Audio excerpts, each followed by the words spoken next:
WNBA star Brittany Griner was back in a Russian courtroom today for the start of what can only be described as a sham trial. She's been held since February after being arrested in a Moscow airport, allegedly in possession of cannabis-derived vape cartridges. As the Associated Press reports, fewer than 1% of defendants in Russian criminal cases are acquitted.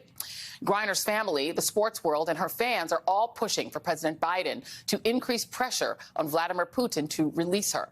Meanwhile, Putin is having a bad week with the announcement by NATO formally inviting Sweden and Finland to join the alliance. That will add more than 800 miles of land border with Russia, more than doubling the defensive bloc's existing borders. All of this comes as Russia continues its unrelenting attacks on civilian areas in Ukraine. The latest assault was on residential buildings in a coastal town near the port city of Odessa, killing at least 19 people, including 2 children, and injuring at least 38 others, according to Ukraine's security service. Joining me now is my friend and anchor of Deadline White House, the cannot-miss show I never miss, Nicolle Wallace. And she is the executive producer of an amazing special on NBC this Sunday at 7 p.m. called Ukraine, Answering the Call, that will raise money for the victims of Russia's war in Ukraine. So I already know the answer to all this because, of course, I watched your show earlier and saw your interviews about it. But tell those who, for whatever reason, missed it because they're crazy, where this idea came from.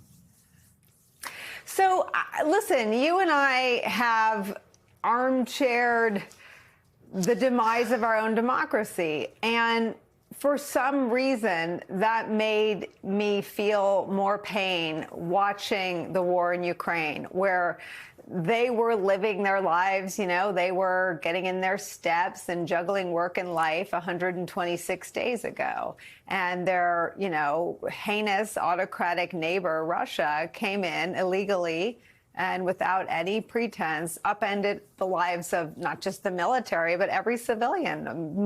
Every day there's an attack on a civilian target.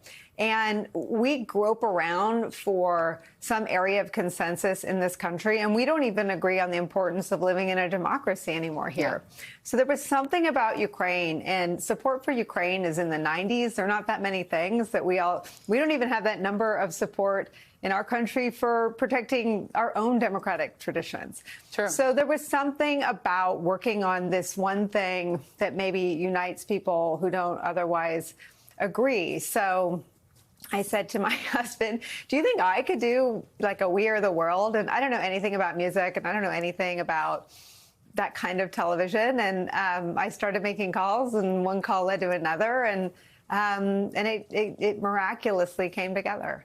It's really exciting. I mean, you're going to have the president of Ukraine, Volodymyr Zelensky, is going to address Americans during this special. You just mentioned one of my favorite things of all time, because I'm from the olden days, and We Are the World, I believe was when I was in either junior high or high school, but it was epic. I mean, we're talking about Michael Jackson. We're talking about like all the greatest performers of this time. Tell us some of the performers that are going to be there, because just it being a We Are the World type of special makes it really extra special. So we wanted, first of all, everyone we asked is not in the show, but no one said no. We were working on an 8-week timeline, which just simply didn't work for everybody. But there will be there's a stunning performance from Jon Batiste, a beautiful performance from Brandi Carlile. Brad Paisley will sing Amazing Grace, and it just gives me chills thinking about it.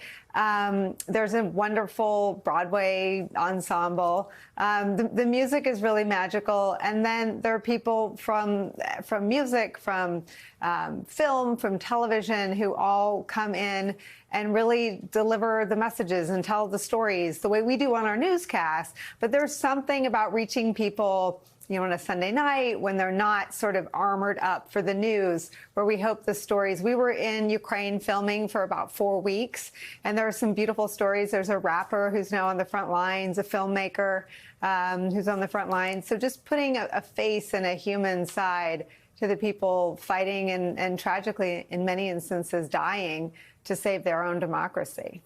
Yeah, I mean, Ukraine has shown us valiance in a way that we really haven't seen since, like, images of World War II. I mean, they are truly valiantly fighting for their freedom.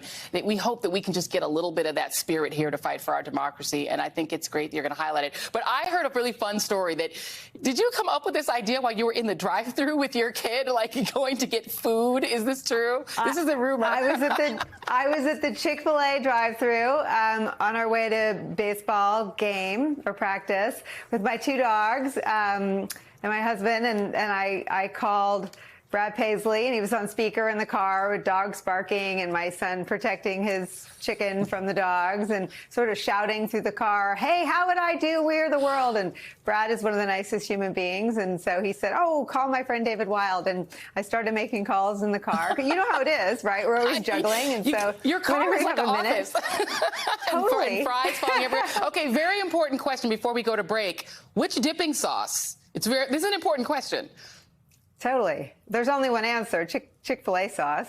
Okay, it's the red sauce. The red sauce is the only sauce that matters. We're going to hold on to this is almost a kidnapping now. I'm keeping Nicole. We are going to have Nicole for the first time play Who Won the Week. I cannot hear who she thinks won the week, so stay right there. We'll be right back.